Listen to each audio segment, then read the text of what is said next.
Welcome. Welcome. This is Connect, Practice, Recover, CPR for eating disorder recovery. We just realized this on the waiting room that our acronym is CPR. So we're gonna go I with it. kind of love it. Yep, Me I too. love it. All right, we're going to let everyone get in from the waiting room, get connected to the audio, do their things. But we're very excited to have you here, especially during Eating Disorders Awareness Week. So, assuming everyone is in, you can, get in, get connected. But first up, welcome.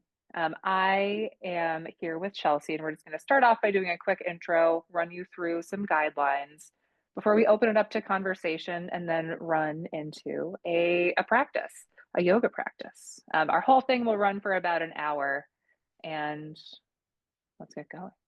So, first up, I'll go first. I'm Kristen Portland. I am the executive director of ANID. We're a nonprofit that offers peer support for folks working on recovery from eating disorders. Support groups, ours don't generally offer yoga, this one's special.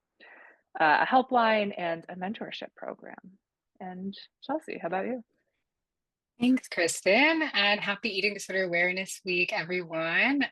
Yes, I'm Chelsea. I'm the founder and director of Eat, Breathe, Thrive, which is also a nonprofit serving people with eating disorders. We share with Anna a focus on peer support, and then we also bring in a lot of skill building and embodied practices like yoga into our programming. And then increasingly, we are doing a whole lot of advocacy for people with eating disorders out in the world as well. And yeah, really happy to be here. We should acknowledge this is newly called yoga, sorry, connect, practice, recover. So we used to call this yoga and recovery chats, but we decided to go with a new name this year. But we're really happy to be partnering with Anna. I think is it the third year we've been doing this? I think it is, yeah. It's been since Yeah, it's amazing. 2022. Look at us. Amazing. And I'm pretty sure I just like cold called you about it too, And on Eating Disorder essentially. Awareness Week as well. Yeah. Yep, yep. What But did you? Yeah, go ahead. I was going to say, do you want to do logistics for anyone that's new to the event? yes, let's jump into that. So, everyone, just so you know, this is being recorded, but with our setup, none of you will be on camera. Chelsea and I will be. But if you do come off mute to talk to us, your voice will be included. So, if that isn't something you want to do, feel free to use the chat to pose your questions or participate. But if you come off mute, your voice will be included, and we'll be calling on folks with first names just to keep it safe. Please keep yourselves muted unless you're speaking, just so we can reduce that background noise, make sure that, the audio is clear. Yeah, again, it's going to be about 30 minutes of group discussion, 30 minutes of yoga. You all got community guidelines in the sign up process. I hope you checked those out, but generally, don't do anything triggering on camera. If you do, we're going to just turn your audio or your video off for a minute, or really anything distracting either. And yeah, do your best to be present. Close your extra tabs, put your phone away. Yoga works better when you're mindful. Conversations work better when you're present. And yeah, in just a minute, I am going to share a check in question for us. We are going to invite everyone watching today to share an answer to that check in the chat. And then we'll just be opening it up to conversation from there. So today, let's share our name, pronouns, and the answer to today's check-in question. The question is, when was the last time you caught some perfectionistic tendencies in yourself? So, Chelsea, do you want to open this one up here? Yeah, I have to say it hasn't been very long. Perfectionism lives in my life pretty much on a daily basis. Um, I would say probably about an hour ago. Often like for me, perfectionism happens in my head. So I was leaving. I just come from. I don't normally wear a suit, and I've just come from a very important meeting, and I was coming home, and I was just replaying over in my mind what I'd said and exactly how I wished I'd said it differently. And I wondered if she thought it was inappropriate that I said that, and just I just was like going, and And then about an hour before that, I think I was reading and rereading text before sending it and backspacing. And, it just, so it often happens for me, it kind of links up with social anxiety. So if I have social anxiety about something in my head, my perfectionism gets really, strong, and it can show up as self-criticism or rumination before even communicating. I relate to all of that. Um, Kristen from Chicago, used she, her pronouns. And for me, I saw some perfectionistic tendencies in myself this morning. And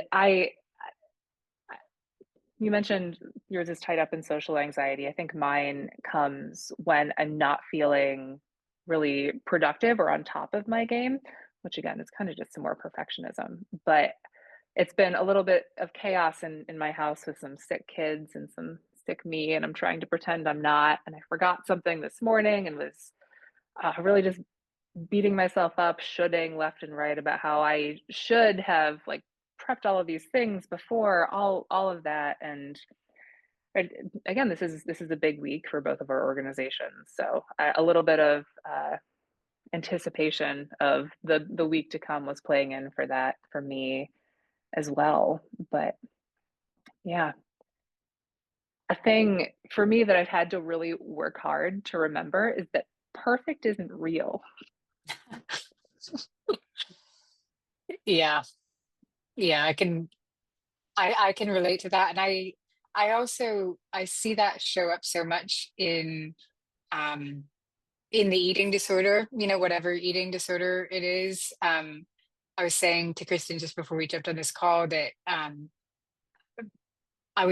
yesterday I was kind of thinking about this theme and kind of what we were going to talk about and how it shows up in eating disorders, and I wasn't coming up with any ideas. And then today I was working with someone, and it can show up in so many ways that we don't normally think of as perfectionism. So it can show up in a meal plan, right? So just being really, really obsessed about the details of a meal plan and the anxiety around not getting it right and all of that stuff. It can show up in self-criticism, right? It can show up in Mhm. just like, and we don't normally think of that as perfectionism, but I think the root of that, of beating oneself up, of judging oneself, and all of that is, I think, in my experience, tied up in the eating disorder. It's, that feeling of worthlessness, that feeling of I should have done it better. For me, that is deeply tied up with, yeah, or it was, especially when I was younger. I don't know about you, Kristen, if you see that. Yes, and I was really resistant to the idea that I had perfectionistic tendencies for a long time because I was like, "But nothing I do is perfect." Like, everything I do, I'm just, like, going out and doing my best, and, like, nothing's perfect. Like, I'm not perfect, how could I possibly be perfectionistic? But it really does come back to that self-criticism, that tying in of, like, I, like, should have all of these things. I it took a lot of convincing from my therapist at one point to convince me that all of the things I was feeling and was bringing on a regular basis were very much tied up in perfectionism. Mhm. And for me, where I struggled a lot as well is the idea of needing to feel really productive, needing to be like of value for people to look at me and say, "Hey, good job." Like I really wanted a lot of that external validation, which was tied up in disordered behaviors for a very long time for me. Yeah. Yeah, there is that feeling of I don't know, I think at its root of I'm not valuable unless blank, fill in the blank. I'm not worthy, I'm not all of those things. Mhm. I'm starting to see some things come through in the chat. So thanks for everyone Yeah. who's dropped in some messages. Um, we've heard from one person who says perfectionism showed up this morning while working. Yes. Oh my gosh. When I spend hours and hours in a single document perfecting one paragraph, I know that I need to tone down the inner judgment. Yeah, I can relate. Anyone else? Anybody want to come off mute? Or share kind of a story or anything that's coming up for them? I can go. My name is Casey, she, her pronouns. I'm from Boston. Um, I can't really say the last time that I was had perfectionism tendencies. I think it's just who I am. I'm trying to rewire that aspect. I think it's something that it's like you said, validation. It's how you think people expect you to show up or perform, or how you think. But I'm learning that you cannot please everybody. It's literally impossible. And I think a lot of times perfectionism is trying to please the masses, and you just can't do that. It's a hard thing to break. It's hard to rewire your brain when you've been kind of brought up to be a perfectionist, whether it's what you look like, how your house is, how you parent, how you perform in school. These expectations are kind of put on you, and then you get validation for that, and it just kind of snowballs from there. So it's hard to rewire it, but I'm trying really hard. So I just think that it's just something that I deal with on an ongoing basis, and every avenue from cooking to how my hair comes out, how I parent, everything. That was a tangent, sorry. No, no, I can relate to so much. And sometimes when I think when you've grown up and it's been part of how you were raised, I might be reading between the lines there, but it's been part of you. It's almost hard to separate what what is the perfectionism versus everything else. It's so all encompassing. It's almost how you operate. And I'm glad we're doing a little yoga today, because I know it might sound a little hokey, but it's one of the places I think yoga can be really helpful, and meditation and mindfulness is just having creating a little bit of space between those thoughts that happen, and just being able to step back and actually observe them instead of actually completely being in them. It's one of the few places, my mat is one of the few places that I actually have a moment of not feeling like it's just true, but I can actually just see the thought happening, if that makes sense. I don't know if that's true for anyone else. I I'm thinking as well about perfectionism and oh, I don't even know what I was just gonna say. I lost it. No. Okay. Kristen, you're Yeah, not being I'm perfect. back. I know. Gosh, I'm sorry. Come on. Just But kidding. I know. But for me, I think a lot of the tension with perfectionism, and I think for a lot of folks, we see some high achievers, people who strive, people who want to, be better. And there's a tension, right, between giving yourself grace to mess up and holding yourself to whatever standard it is that you're looking for. And that balance is something that I'm pretty sure I'll always be working on, like for the rest of my life in a lot of different contexts. But the the work I do now, it tends to offer me a little bit more grace. And I think grace for me personally is the opposite of perfectionism. Being able to say, hey, you know what? You didn't hit goal A, but you know what? Maybe B or C is what you had in you today, and that's okay. And there's always another way to try. And for me, yoga was actually really helpful with this because there's no being perfect at yoga. Like everyone has literally different bodies. Like my femurs are a different length than someone else's, right? Like I don't bend in the same way as someone else. So that framing of yoga as a practice and something you're never going to be perfect at and you'll always be practicing for me is a really, really lovely and pertinent metaphor. Mm. Yeah, I'm seeing this come up in the chat a little bit, and this is great because it's giving me ideas for what what I'll do in the yoga practice.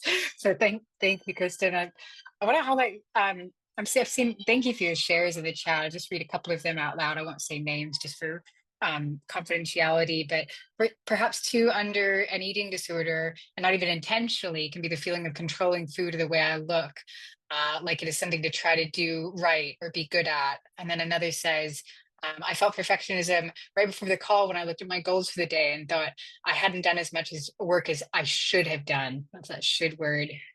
What keeps coming up for me in all of this is there's perfectionism is almost rooted in a feeling that our worth or value is dependent on something that we do, some way that we look, some role that we feel fulfilled, as a parent, as a friend, as a executive director of an organization, but that are, if we don't do it perfect, then somehow we're less worthy, less valuable, less, I mean, if you really get the root of it, less lovable as a human being. I don't know, maybe I've gone too deep, but I don't know what you think of that, Kristen. Do you mind if I share a bit on this? Please Please, Um, do. yeah. yeah. So I think I feel that a lot when you're talking about kind of being less productive and stuff. I really kind of that resonated with me. And being someone who's a little type A, I like to have checklists of everything to do for the day. And sometimes I write them on my mirror as well as like my planner. And it's like, it's very satisfying to check them off the checklist. But if there's something left, it's kind of like, shoot, that feeling of, I don't know if it's guilt or maybe even a bit of shame that you didn't quite get to it. And whether it's related to kind of like eating disorder sort of stuff, or even just like executive, like, stuff like you needed to do, like call someone or respond to an email or clean out your emails even. And I think I don't, I mean, I think that just kind of ties in all together and it just makes me feel yucky when I don't get that done. And the one thing I like to tell myself is um, leaving things better than I found them. It may not be perfect, but leave it better than I found it. Or leave my schedule was better than, or schedule of stuff I had to do, like checklist of stuff I had to do. I left it better than I found it in the morning. And that's kind of changing the shoulds to coulds. And that's been a huge thing for me. Like I should do this, but okay, I could do this, but I could also do it tomorrow. And not that kind of releases me from a bit of that guilt and shame. But I do, it's process. I have to mentally tell myself that every day, like this is what I, need, well, should be, could be practicing. Yeah, I just mix them up there. But it's a helpful kind of reframing for me. But I still feel that every day, sort of. So oh, and I forgot to introduce myself. I'm Megan. She, her pronouns, and I live in the middle of nowhere in Shenandoah Valley by Shenandoah National Park. So I know that was kind of at That the end. Megan, that was beautiful. I love that reframing. And I'm sitting in a corner of my basement, so I cannot write it down, but I want to write those down, like turn shoulds into coulds, Uh-huh. like leave it better than I found it. Those Mhm. those hit for me. I really like that. And I guess one example from this morning was like, well, I guess last night I had started some laundry and I just didn't get it, switch it over to the dryer. And last night I was like, okay, I need to do this. I need to do this. But then I'm like, I can just rewash it tomorrow morning and put it in the dryer. So kind of, again, reframing that, using that as, instead of feeling that guilt that I didn't do that, like it's not hurting anyone. It's not, there's no real impact besides just me feeling kind of like that perfectionism sort of and trying to dismiss that by reframing. So yeah, yeah. Could I add something real quick onto what Megan said? Would that be okay? I listened to a podcast this morning that actually discussed this very topic. It was Mel Robbins. It's the 7-day reset for more time and energy. And she actually talked about the lists. And what she does is she calls it a dump, a brain dump. So she writes down everything that she thought that she wanted to do that day just to get it out of her brain and dump it out. It's like almost like a mental, like dumping, like on the paper. And then she takes a black marker and she crosses out, like, I know that I'm not going to do that project this week and I don't want to. So I'm not doing that this week. And she puts like a big black Sharpie through it. So it's like out of her brain. Because otherwise, if you have these to do lists with all these things and they're not checked off, you're carrying it around in your head and it's causing like this extra mental exhaustion, like, oh, I haven't reorganized that cabinet yet, and that's on my list. But if you say, I'm not doing that this week, then you kind of lighten that load a little bit. So I found that really helpful. It's on Apple, Mel Robbins, The 7-Day Reset for More Time and Energy. If anybody wants to listen to it, that might be helpful. Oh, I love that. I have endless to-do lists and I just look at the list and I feel bad about myself every time I don't. That's a great idea. So I just turn the page. I turn the page and I start over every day fresh. But I love that idea. I see another one in the chat, and I really like this because it's pulled it to eating disorder. I live in the popping up here and there. I've had a long life of trying to do things the best, and I've succeeded in some. But as my life has been tumultuous times, the only thing I can control in my life is my body, and that has led to 40 plus years of an eating disorder. And it did nothing for me. So I do think there is a real tie here to that mentality of perfectionism and an eating disorder, whether it's in how we're relating to our body or how we're relating to food, or sometimes even how we're relating to treatment, which is, that's really having that kind of rigidity, that rigid thinking style. Erin, I see your hand is up. Yes, thank you for doing this. Hi, Kristen. Hi, Erin. Kristen, she probably knows this about me. I'm very much a perfectionist, and think I don't know what came first, if it was a chicken or the egg, but I felt like the more I got into the eating disorder, the more perfectionist I became, which led to like taking out even more foods and getting more compliments because my body kept changing in a positive way based on society's interpretation.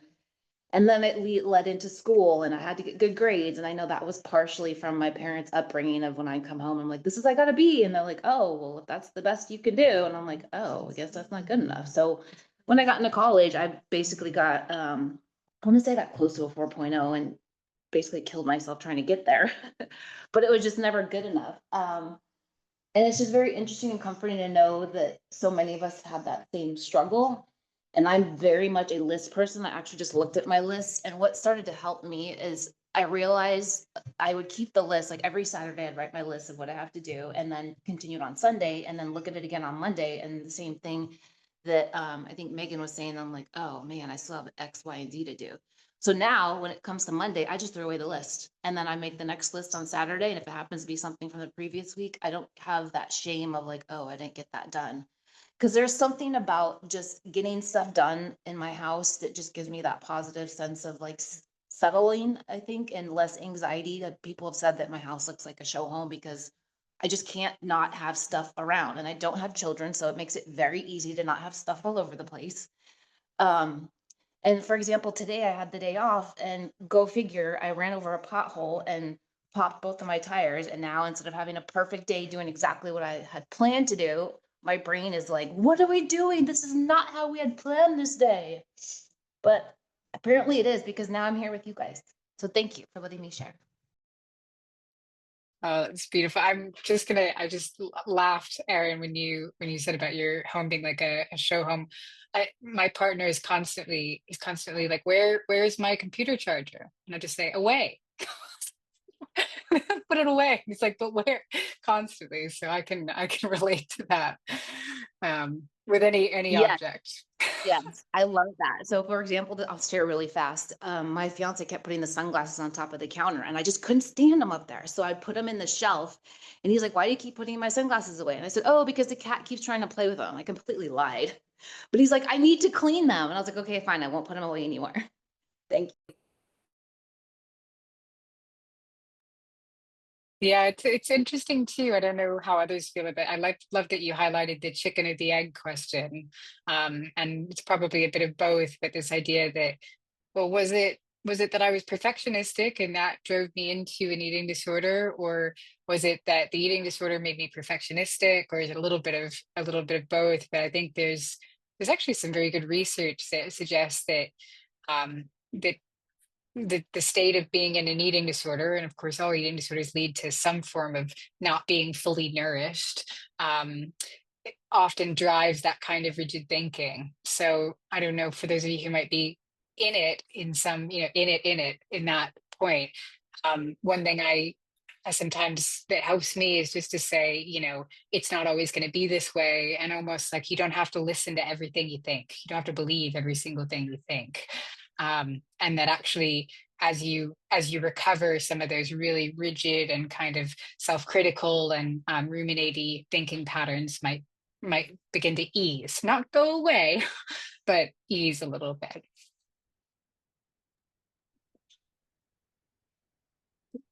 Michelle, did you want to go? Yeah, I'll go. Hi, everyone. I'm Michelle.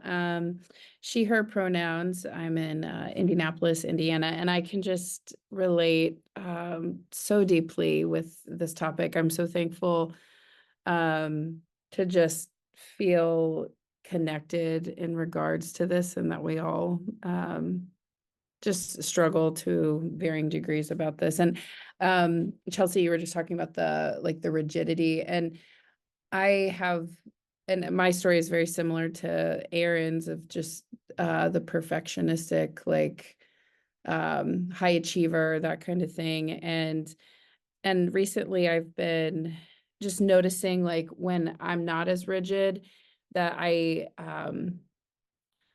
see things more in like color, and I'm like way more creative. Like the rigidity like just sucks the creativity out of the air, and I'm doing things just to keep up, or it's very reactionary, instead of like when I'm connected and calm and not so concerned with perfectionism. Like I feel like I come alive in a different way. And so yeah, like I can just really relate. And when I'm rigid, everything is like very gray. And so yeah, I can, like, when I'm just kept trying to control um myself. Someone said, like, since I can't control other things, I'll just control my body. And I can just really relate to that. And just, yeah, and even I feel like I overcompensate at times, of like,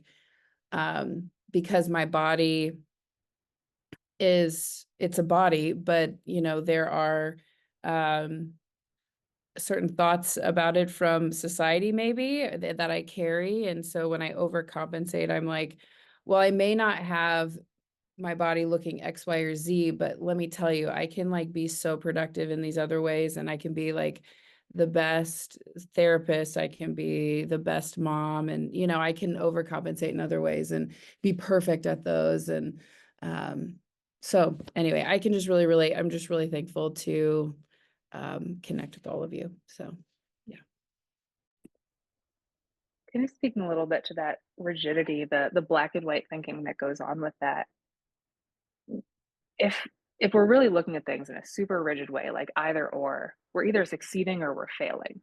Like there's no in between if you're putting that much pressure on yourself. And it's in the middle where for me, all the beautiful things in life happen, right? Like for me, I don't think there's ever been a time where I was like, I could never have done anything better than I did. Like that was absolute peak, right? But a lot of wonderful, incredible things have happened to me in my life. So it's all in that middle zone. And I'm not a failure. Like I've got a pretty cool life going on. So it's that middle zone for me, where I've had to spend a lot of time and energy being comfortable and being willing to try things that I might not be perfect at, but I'm probably not going to totally fail at. So yeah, it's kind of, you were talking about rigidity. It made me think about that. But we are almost at the point where we pivot our conversation into practice. So if anyone wants to chime in on our topic one more time, we'll leave it here for just a second before I turn it over to Chelsea.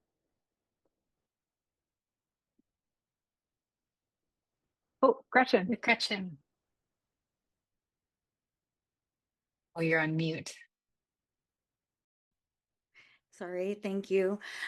Gretchen, I'm from Renton, Washington. I go by she, her pronouns. And I was just having some anxiety about the practice and was hoping that you could tell us a little bit about what to expect. Are we going to be sweaty when we get done? Is this going to be more low and slow? And just Yeah, just Oh, thank you for asking, Gretchen. I bet you're not the only one feeling that way.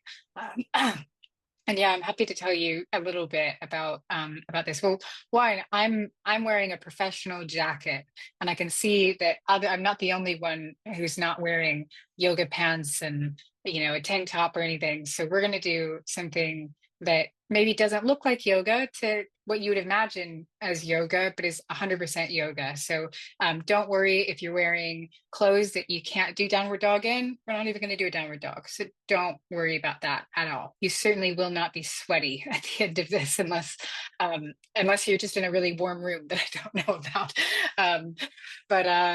No, one of the reasons we wanted, I think, to shift the name a little bit is that our approach is thinking about practice as practicing skills and practicing things that are really relevant to recovery. So not just exercising. So I thought I would give you a few little practices that you could do anywhere, anytime, while you're at work, while you're maybe not while you're driving for some of them, but you could do them in your life while you're, in the kitchen making a tea. And if you want to move, you can, but you don't really have to for some of these. And I always try to give lots of options. You can be in a chair, you could be sitting on the ground. There's a couple where you could probably stand up, but I'll just give you lots of options and you can do what feels comfortable for you. Does that help? Yeah. Okay, great. Okay, wonderful. Well, I thought the first thing I would teach you, and we'd offered today, is something I use a lot in my life, and you can use it for many different things. But I think it's particularly relevant to the conversation we've been having today about perfectionism, because perfectionism is that thinking, right? Everything we've just been talking about, whether it's self-criticism or ruminating or thinking about the plan that we had or what we should have done differently, checking off, it's all kind of in the mind, right? When we're really talking about it, it's in our minds, it's inside of us. So this is a little practice I love to interrupt that kind of thinking train. And it's really simple. We call it orienting, and you might have heard of it before, but this is a practice from the yoga tradition. It's actually from the Tibetan yoga tradition, which is not like normal yoga in terms of it didn't come from India, not normal yoga, I shouldn't say that, but from the yoga that you would probably see in a yoga studio. And it's a practice of really just noticing what's in your space and where you are in space, and sometimes it can help to interrupt that thought pattern. So you're welcome to do it with me. We're going to move through our 5 senses, or 4 senses. We probably won't get through all 5 of them. We'll do 4 senses, just because we're not doing a mindful eating activity, but we could do that as well. So it just begins, you can do it sitting in your chair. We're going to start with our visual sense. And it just begins by just noticing what you can see. And we've been looking at one another here on the screen for a little while. So you could just take a moment to see one another first, because we've been doing that. And there's a whole lot to see in terms of emotion, names, text. So then let's maybe from there get out of the screen and draw your attention to the room that you're in and the space around you. And maybe we'll start by just maybe notice the colors that you can see in your space. You can slowly scan your eyes over the walls in your room, taking note of the different colors. Maybe noticing the floor and the furniture, if you've got furniture in your space.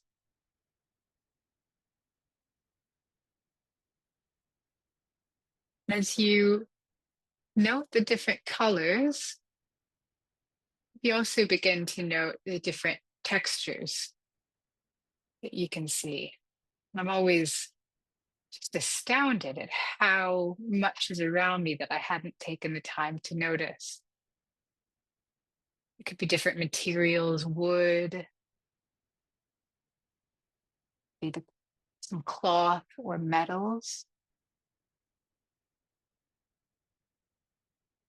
Or even notice a plant or a furry animal for some of you.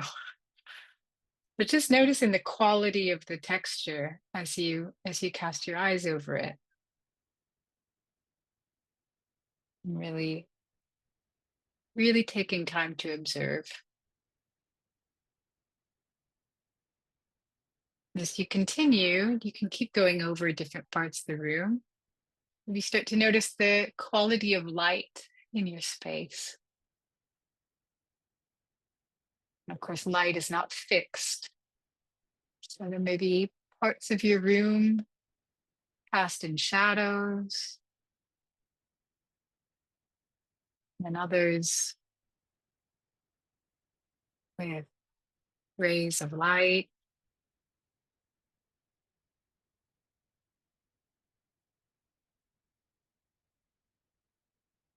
And continuing that scan, we're going to broaden our attention now to what we can hear.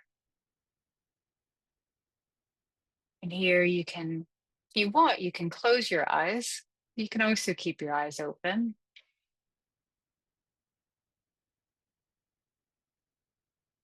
Of course, you'll be able to hear my voice.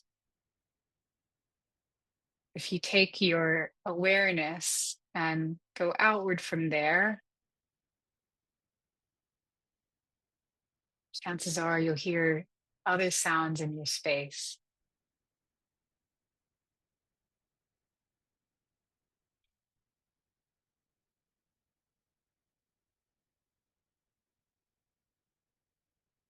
And if you really pay attention, you might even hear the sound of your breath.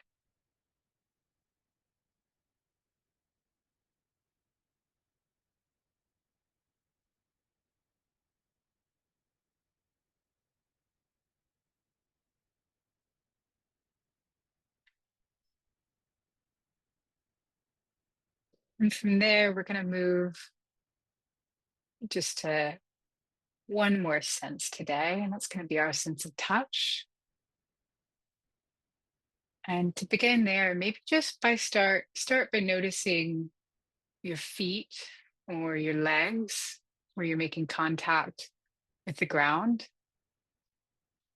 And if for me, I've got my feet flat on the ground, so I can feel it. If you're wearing shoes, you can always take off your shoes here.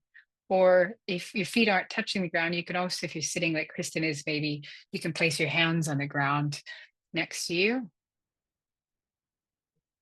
Remember, this is the noticing exercise. So just as you gazed at the different textures, start to notice the different textures beneath you and be feeling the floor or a chair. And you can move your hands around a little bit. And really moving very slowly, noticing not just what you feel beneath you, but the sensation that you feel in your hands and your feet as you make contact with whatever it is that's beneath you.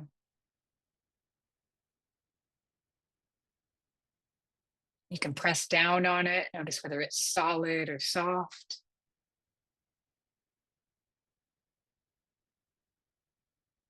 And as you do that, you might notice also what other parts of your body have to activate and move. Again, becoming more aware of touch, of what you can feel.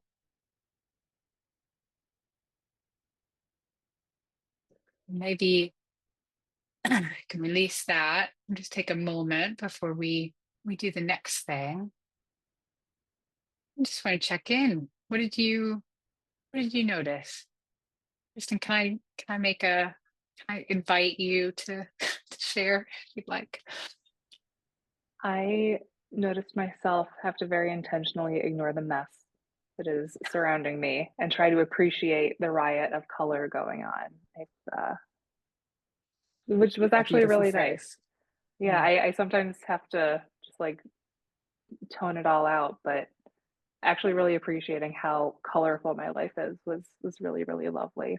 And obviously I had a friend show up there. So spending some time with him, petting him in the process was a really lovely way to add some senses there too. Oh, beautiful.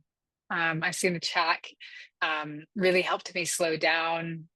Reminds me a lot of the somatic therapy I've done. Excellent. Anyone want to share?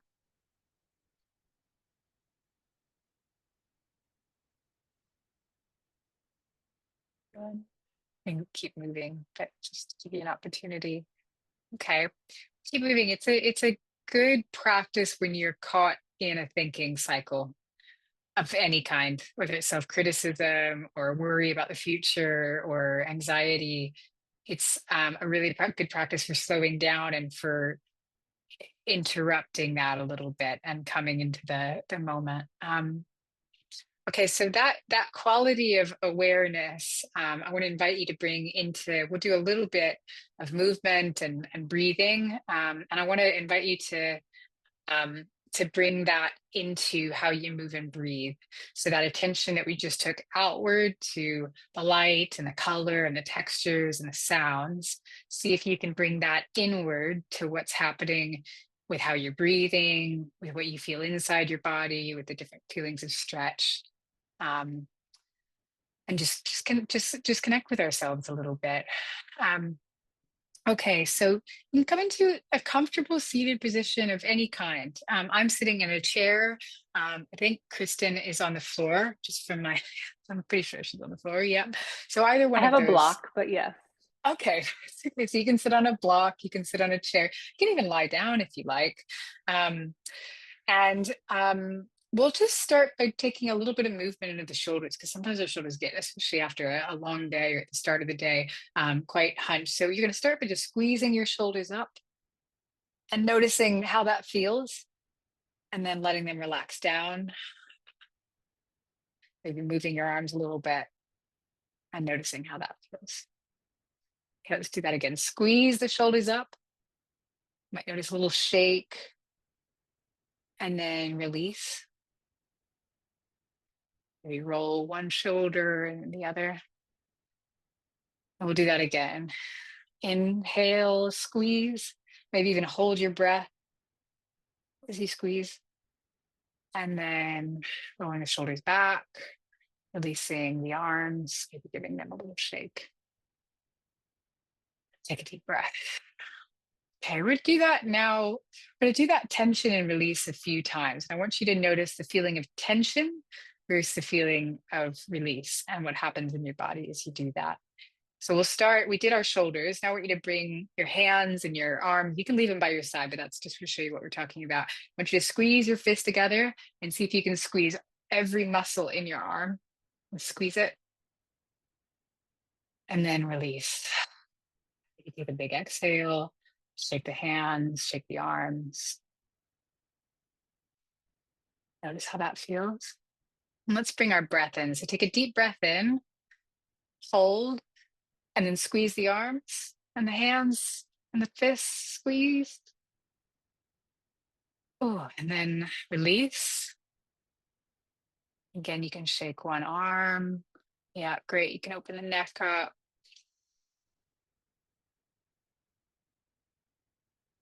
And then one more time like that. Squeeze, bring tension into the arms. You hold the breath for a second. And then let go. And release the arms. I'm gonna follow Kristen's example here. That looked good. So, oh my gosh, I cannot do this with a jacket on. It's not gonna happen. So jacket's coming off. So we're gonna take the hands and take 4 fingers on one hand and then just very gently, not forcing, pull and open up. Yep, you can do what Mel's doing here. Our lovely Melanie, who's doing it downward, which, oh, my body is like, oh, no, no. So you can do whichever one feels better for you. And again, we're doing that tension and then release. And then let's do that. We're gonna do it 3 times on each arm. So inhale, tension, not forcing, just bringing some tension into that arm. And then release, and really notice that feeling of release. So you let go and the muscles start to relax. And then I think this is the third time. Let's do one more time on this arm. So pull, tighten, tension, not forcing. Please don't hurt yourself. Just bringing some tension in and then letting go and releasing. Releasing even the fingers, the shoulder, the arm. Great. Let's do the other arm now, whichever arm you did. So taking 4 fingers, if you'd like, you can go up, you can go down. Down is a no for me. So whatever is working in yours, and then take a deep breath in. Hold, bring some tension into that arm. Oh, that's not fun feeling. Oh, and then release. Notice how that feels. And then again, like that. Full tension, holding our breath. And then release, let go. Noticing the feeling in the front of the arms, the back of the arms. And then one more like that. Pulling fingers back toward face. Bringing some tension into the arms. And then release. So what do you notice about that? I noticed that I lost track of which hand we were supposed to be doing. So I chose just be good enough and try to even it out for myself on either side. So hooray. But Yeah. also, I didn't realize how much tension was there until I was really intentional about putting it there and letting it go. Yes. That I'm so glad you had that experience. Yes, Gretchen. When we were noticing and doing the looking and sensing, I was overwhelmed with a lot of pain in my body and discomfort. And this helped draw my attention, and I don't feel the pain as much in Oh. my hip, which is where I'm feeling it. Yeah. Oh, that's beautiful. That's That was great to hear. really nice for me. Thank you. Yeah. I think I love this little practice because often I think when we're holding and tightening in our body, sometimes we're stopping breathing even. We don't even notice it when it's happening. We've become so kind of accustomed to holding on, stiffening. You can see it if you're in an uncomfortable conversation and you watch the other person's body language. You might see them go like this and tense, and where you see the shoulders up like this, or I know if I have a really stressful day at work, I'm like this. And that drives pain and it drives anxiety because our body, of course, is a feedback mechanism, right? So if we stop breathing, the body goes, oh my gosh, are we running from a bear or something bad happening? So I do love that one because it's a good way to, we might be holding on to patterns and tension that we don't even realize until we tighten. And then also noticing how nice it feels to let go and to be at ease, and just how a simple shake of the arms, wiggle of the fingers, a simple deep breath can change our feeling state. Great. Okay. Well, let's do a little bit more then. Let's do a bit more of that kind of changing of the feeling state. I'm going to stand up only because I'd like to kind of move my arms a little bit, but you can stay seated. You can stay seated. And I also have objects in my space. So I think I'm going to do a little bit of swinging the arms back and forth. If you want to join me in that, and shaking of the hands, but you can do all of this seated as well. Maybe I'll just even pull my seat back. So let's do that, a little bit of just shaking. I know this looks probably incredibly silly, but bear with me. So just shaking of the hands, and you can go up and down. And I know it does look silly. Sometimes it's nice not to have to look at yourself, but we have no choice on Zoom. So just shaking, shaking, shaking, left and right, up and down, and bring that movement into the forearms. You can really play here, just shaking and really trying to let those muscles that we just tighten so much get as loose as possible, really not needing to hold the body in any position.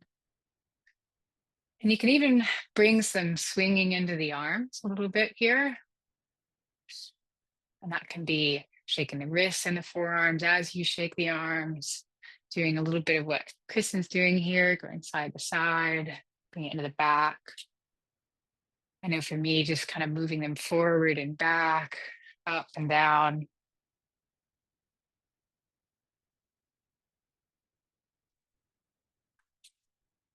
Swinging up, swinging around, not having to do it perfectly, not minding what it looks like.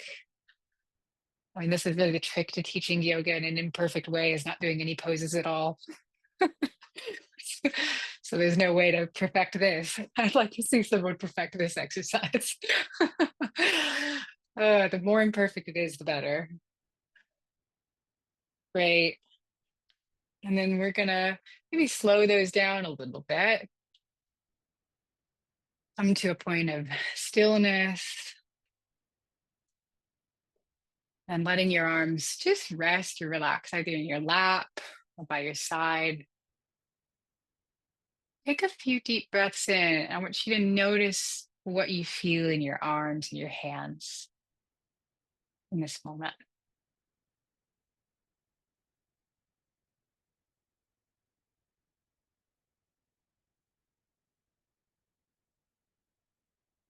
And what is that?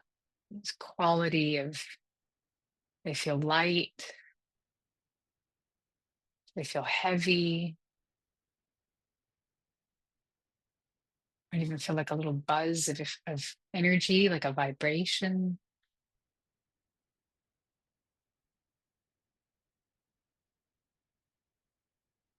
Might feel a little more awake, got more blood flow.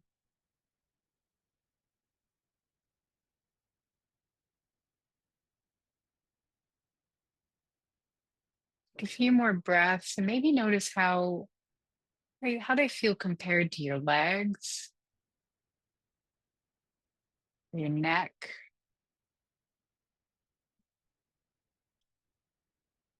even the muscles in your face, your feet.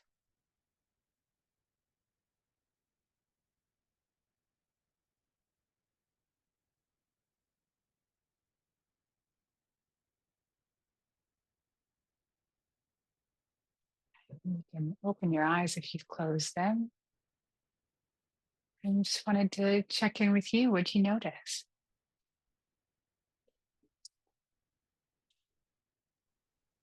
I feel like a warmth and looseness here that is really nice. I also just found myself kind of like smiling to myself after that. It was fun. It was goofy and relaxing, and I really enjoyed that. Oh, I'm so glad, Kristen. Yeah, it's you go to enough yoga trainings and you get a little more comfortable being goofy and silly. Yeah, I felt, I don't know about others. I almost feel like a it must be increased circulation, but it almost felt like a vibration or like a buzz in my arms. They felt more awake than, not that my lower body feels bad right now, but it feels completely different from my lower body after doing that. It just felt like light and, but others, I hear it was freeing to move without judgment for a change. Hmm. I was wondering if there is an equivalent for our legs. There is. There is. We're almost out of time. We could do it. You can do you want to do that really quickly? Yeah, it will require I'm in. standing up. Okay, all right, let's do it quickly. And someone got being at the chiropractor. Okay, well, since we're close to time, then we might as well just go for it. So we'll do legs, but I say do your arms at the same time. And sometimes it helps to start with the arms. And if I had the ability to play Florence and the Machines, Shake It Out right now, that is exactly what I would be playing. So you got to just imagine that. You can start swinging the arms, swinging, maybe shaking the arms. And then we're going to bring that same thing into the legs and the hips. Oh, and then maybe a nice twist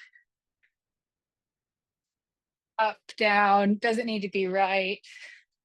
You could also maybe hold on to something and then shake your leg, picking it up, almost like kicking. Yeah. Oh, swings are a good idea.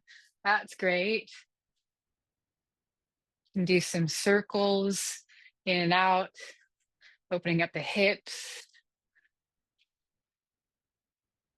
If you've spent some time on one leg, you can do the next leg as well. That way we're not uneven. We wouldn't want one leg to be asleep when the others are awake. And notice how the different movements feel different. So kicking versus swinging. What feels good? What feels tight? And then we'll come back to a center. We're coming to the end here, maybe slowing down the movements, making sure you get your back. If you've been moving a lot of forward or side to side, maybe take a backward motion and then try going forward. Great. And let's not forget our head and neck. So just before we go, maybe you can do up and down, and you can also hang and let gravity and just do a shake of the head. Letting the head dangle, not shaking too hard. Ah.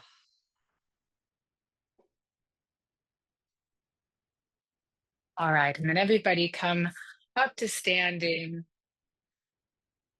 We'll just standing if you're able to, or sitting. And then let's just take one really deep breath in. And exhale. And for good measure, let's do another one. Just same as you did before. Noticing how your legs feel, your hands. Noticing that quality of maybe lightness in the body.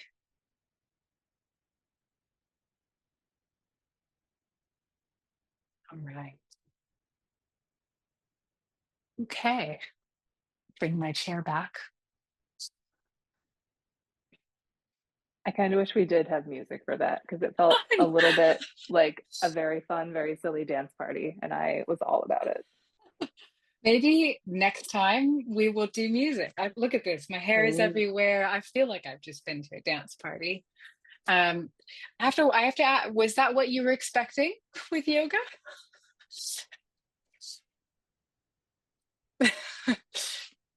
Well, Not maybe. from me.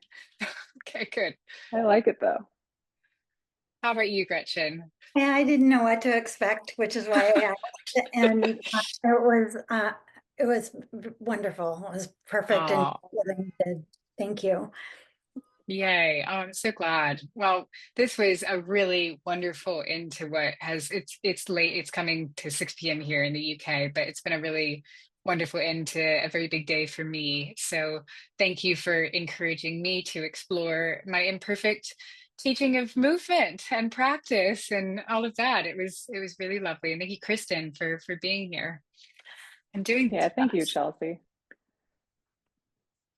The Oh, non-structural nature of how you taught it. Yeah, some really lovely, lovely comments, and I'm going to echo them. I feel really wonderful. It is not evening here. It is almost midday for me, but I feel really energized and ready to go take on my very busy week oh, in a well, non-perfectionistic way, there we in a go. good enough way that shows me grace for my human tendencies and, And we being.